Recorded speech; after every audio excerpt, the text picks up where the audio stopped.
మంత్రాల నెపంతో భార్యాభర్తలను సజీవ దహనం చేసేందుకు యత్నించిన ఘటన సిద్దిపేటలో కలకలం రేపింది. దుబ్బాక గ్రామ పంచాయతీ పరిధిలోని బీసీ కాలనీకి చెందిన రాజేశ్వరి, సుదర్శన్లపై అదే గ్రామానికి చెందిన కొందరు వ్యక్తులు కిరోసిన్ పోసి హత్యాయత్నం చేశారు. ఘటనపై సమాచారం అందుకున్న పోలీసులు క్షతగాత్రులను ఆసుపత్రికి తరలించారు. అయితే కాలిన గాయాలతో ఆసుపత్రిలో చేరిన సుదర్శన్, రాజేశ్వరిలు చికిత్స పొందుతూ మృతి చెందారు. సుదర్శన్ దంపతులపై దాడి చేసింది సొంత సోదరులే అని తెలుస్తోంది. నిందితులు శ్రీనివాస్, మల్లేష్లను పోలీసులు అదుపులోకి తీసుకున్నారు. సుదర్శన్ సోదరులకు కొంతకాలంగా ఆస్తి తగాదాలున్నట్టు గ్రామస్తులు చెప్తున్నారు. సుదర్శన్ మంత్రాలు చేస్తున్నట్టు సోదరులు స్థానికులను నమ్మించారని మృతుల పిల్లలు చెప్తున్నారు.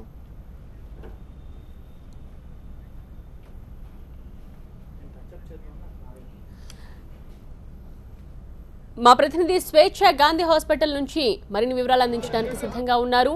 స్వేచ్ఛ, పిల్లల పరిస్థితి ఏ విధంగా ఉంది ఇప్పుడు?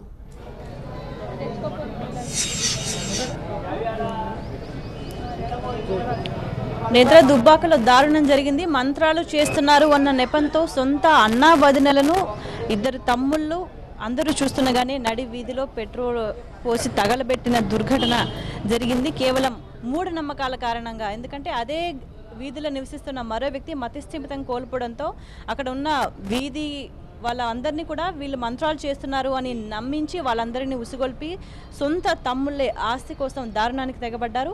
అదే గ్రామంలో ఉంటున్న ఇద్దరు దంపతుల, రాజేశ్వరి, సుదర్శన్ దంపతుల కూతురుని కూడా పిలిపించి మరి ఆమెపై కూడా దాడికి ప్రయత్నించారు. ఆమెపై కూడా కిరోసిన్ పోసి తగలబెట్టే ప్రయత్నం చేశారు. కానీ ఆమె తప్పించుకుంది. ప్రస్తుతం గాంధీ హాస్పిటల్లో సుదర్శన్ చనిపోయారు. నిన్న రాత్రి సిద్దిపేటలోనే చికిత్స పొందుతున్న రాజేశ్వరి కూడా ప్రాణాలు కోల్పోయారు. వాళ్ళ కూతుర్లు ఇక్కడ ప్రస్తుతం అంత ఉన్నారు. మనం వారితో మాట్లాడదాం. అమ్మ, ఏం జరిగింది? ఎందుకు మీ కుటుంబస్తులు చంపేశారు వాళ్ళని?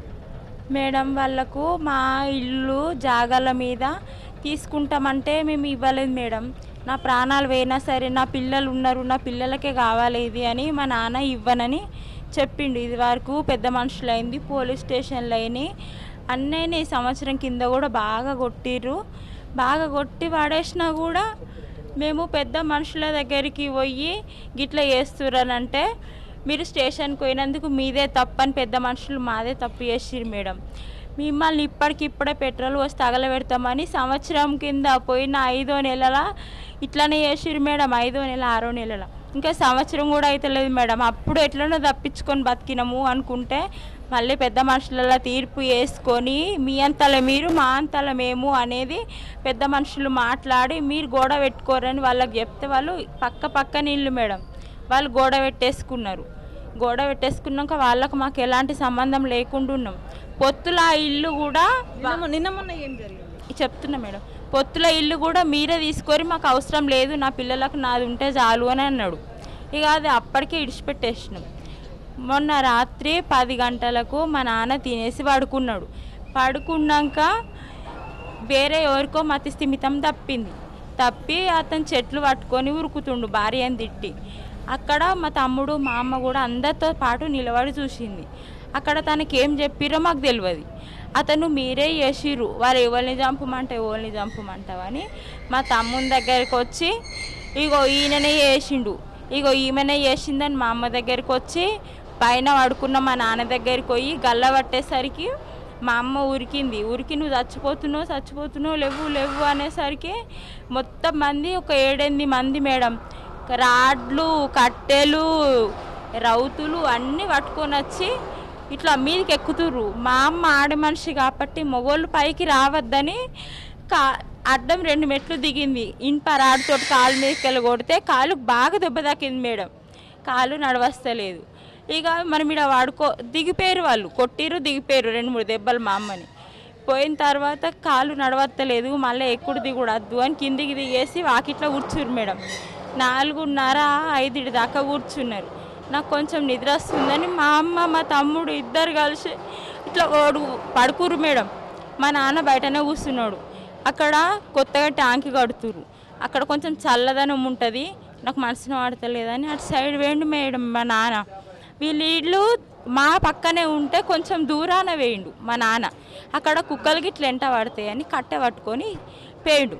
అదే కట్టె పట్టుకొని బట్టు ఎల్లప్ప, బట్టు బాలమణి, కడవేరుగు శ్రీనివాసు, సుజాత, గొడ్బల లక్ష్మి వీళ్ళు 5గురు చుట్టుకొని ఒక్కడిని కంకరాలలో వాడేసి బాగా కొట్టిరు మేడం. మా నాన్న ఏడి అని మా తమ్ముడికి మేలుక చూసి వెళ్ళేసరికి బగ్గ కొడుతురట మేడం.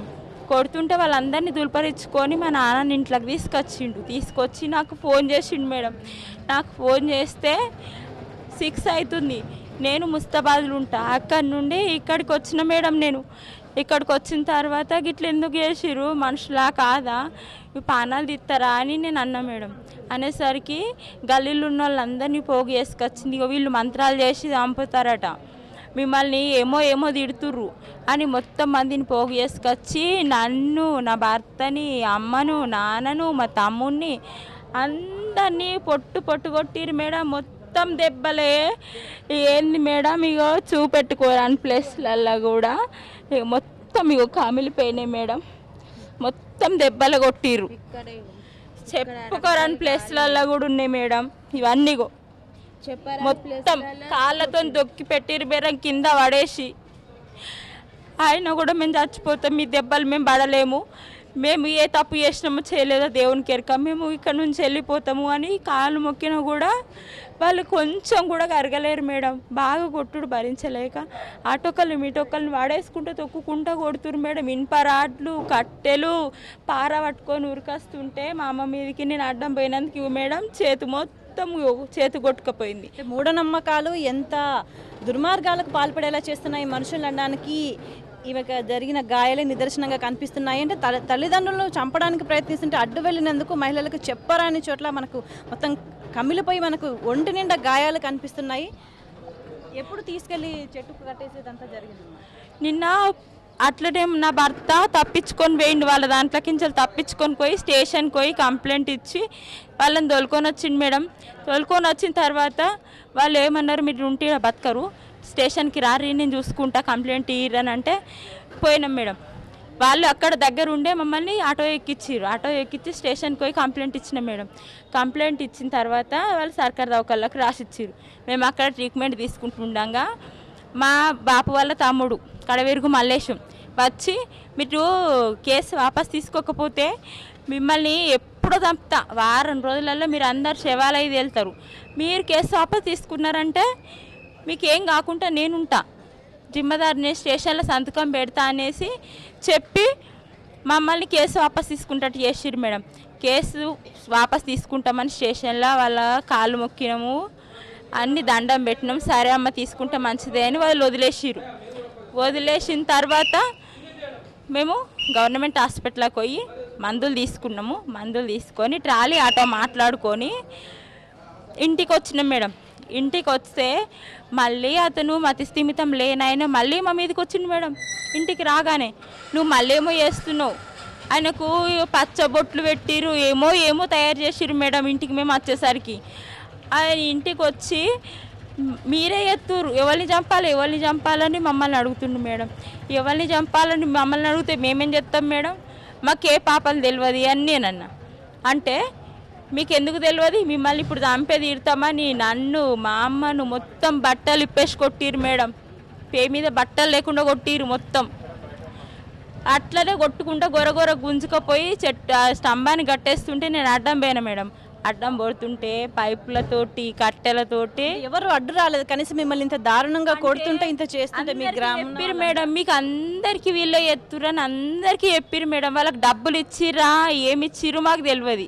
వీళ్ళని చంపాలన్న కక్ష వాళ్ళు మనసులో పెట్టుకొని మా మీద నేరం పెట్టి మమ్మల్ని ఎటు కాకుండా చేసిరు మేడం. ఇప్పుడు స్తంభం కాడికి అడ్డం పోయినందుకు నా మీద కూడా కిరోసినాలు పోసి అంటు పెడుతుంటే పుల్లలు గీకేసిన కొద్దీ నేను జల్లారిపోయినా మేడం. 2-3 పుల్లలు గీకేస్తుంటే జల్లారిపోయినా. 5-6 మంది చుట్టుకొని ఒకరు కాకపోతే ఒకరు గీకేసినాక ఎట్లా జల్లారుపుతా మేడం నేను. అయినా జల్లారుపుకుంటా అటు ఇటు వాళ్ళకి కాళ్ళు మొక్కుంటా దూరం నూకేసుకుంటూ వచ్చేసరికి నన్ను అక్కడ మోరుంది మేడం. మోర్లో దోసేసిర్రు. మోర్ల తోలిసేసి నేను లేచేసరికి మొత్తం పుల్లలు గీకేసిరు మేడం. అప్పటిదప్పుడు కివ్వ కీకలు పెట్టుకుంటా మొత్తం మన్ను తీసుకుంటా ఎత్తుకుంటా వాళ్ళ మీద పోసినాం మేడం. అట్లా నన్ను బతుకుతారేమో అని అక్కడ నుండి పోలీసులు వస్తుండే. ఇక మనం బతకనియరని పారిపోయారు మేడం. ఒక్కరు కూడా సాయం చేయలేరు, ఎంతమంది కాళ్ళు పట్టుకున్నా కూడా. ఇప్పుడు మా బతికేం కావాలి మేడం? వీళ్ళు నా చెల్లెళ్ళు మేడం, వీళ్ళతో ఆఖరి మాట నన్ను మాట్లాడని చంపుతారని చెప్పినా కూడా వాళ్ళతో మాట్లాడలేదు, ఏం లేదని. నేను పుల్లకి పెడతానని ఏంటనే పుల్లకి వేసిన మేడం.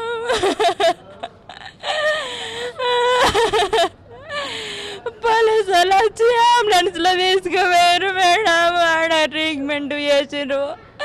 సిద్దిపేటకు తీసుకొచ్చేసరికి మా అమ్మ ప్రాణం పోయింది మేడం.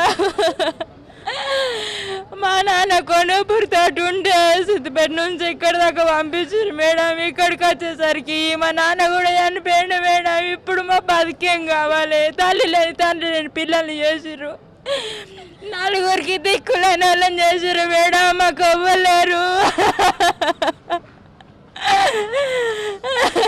మీ బాబాయ్ వాళ్ళని అరెస్ట్ చేస్తున్నారు, మీరు ఏం కోరుకుంటున్నారు? మీ అమ్మ నాన్న ప్రాణాలు పోయినాయి, మరి మా తమ్ముడు భవిష్యత్తు మంచిగా ఉండాలి మేడం.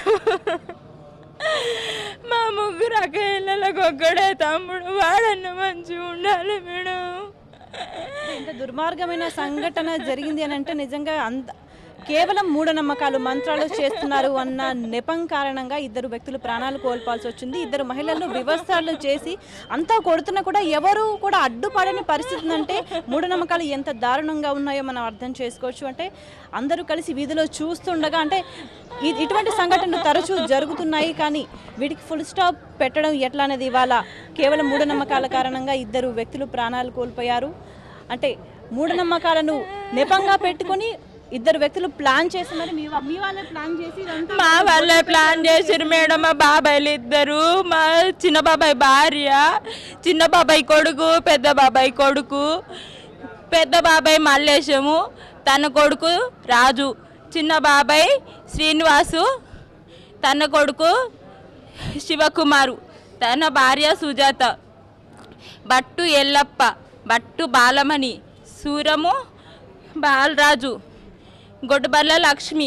వీళ్ళందరు కట్టగట్టి మా మీద, మా ఇల్లు మా జాగా వాళ్ళకు, గొడ్డుబల్ల లక్ష్మి వాళ్ళకి ఏం లేదు మేడం. మా అమ్మాయిని ఇంట్లోకి ఇలా కొడితే మా ఇళ్ళని ఆక్రమించుకోవచ్చు అని అందరు చూసిరు మేడం. ఆడపిల్లలు ఉన్నారు, వాళ్ళకే అవుతుందని మా నాన్న అప్పుడు తిండి తినక ఓ పూట ఉపాసం వండుకుంటా మేము చిన్నగా ఉన్ననాడు కొని పెట్టిన ఇల్లు జాగా మేడం.